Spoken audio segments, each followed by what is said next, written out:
Thousands of relics from Sioux Falls past are settling into their new surroundings inside a climate-controlled building near the Sanford Sports Complex. The Irene Hall Museum Resource Center, named after the family who donated land for the building, officially opened this month. It'll serve as a spacious warehouse for artifacts belonging to the Siouxland Heritage Museums.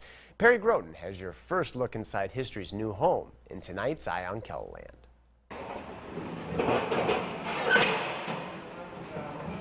Workers with the Siouxland Heritage Museums are unpacking the past. Well, moving has been a daunting task. U-Hauls have been delivering artifacts to the new Irene Hall Museum Resource Center. It's been like moving day multiplied by half a year. More like probably moving your house a couple times a week, every week for 6 months in a row. The museum workers are trained in handling fragile artifacts, so they're not about to outsource the task to a moving company. Moving companies are great, but we're responsible for this stuff, so we've been doing it. When the move is complete, more than 110,000 items will be warehoused here. Artifacts that have long since outgrown the old courthouse and Pettigrew museums. The old courthouse and Pettigrew are fantastic buildings. They're 130 years old. They were never intended to be warehouses. The new resource center is state-of-the-art, with motion-detecting LED lights that are programmed to keep the collection in the dark as much as possible. Light is one of the enemies of artifacts. It's one of the agents of deterioration, particularly ultraviolet light.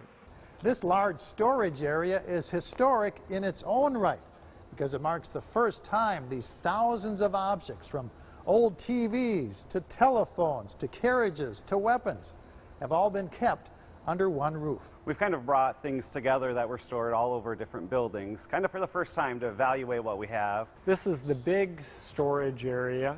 Shelf after shelf of antiques, keepsakes, and curiosities, like the menacing-looking tin gargoyles that were once perched upon the Sioux Falls Coliseum. So they're great pieces of the past. Or snack food from a Cold War-era downtown bomb shelter. There was a fallout shelter in Shriver Square, and this was a large tin of survival crackers that they found there. Are the crackers still in there?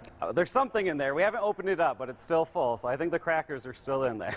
Some of the items that made their way into the resource center surfaced after spending decades tucked away in obscurity. There are things that you had files saying in the 40s somebody donated this, and no one's seen it for 30 years. But yeah, then we find it, stashed in the eaves of the attic of the old courthouse. The center is also filled with photo albums containing pictures of old homes throughout Sioux Falls. You can see when the house was built, what it might have looked like. Homeowners can have the photos at their fingertips while they're looking into the background of their own properties.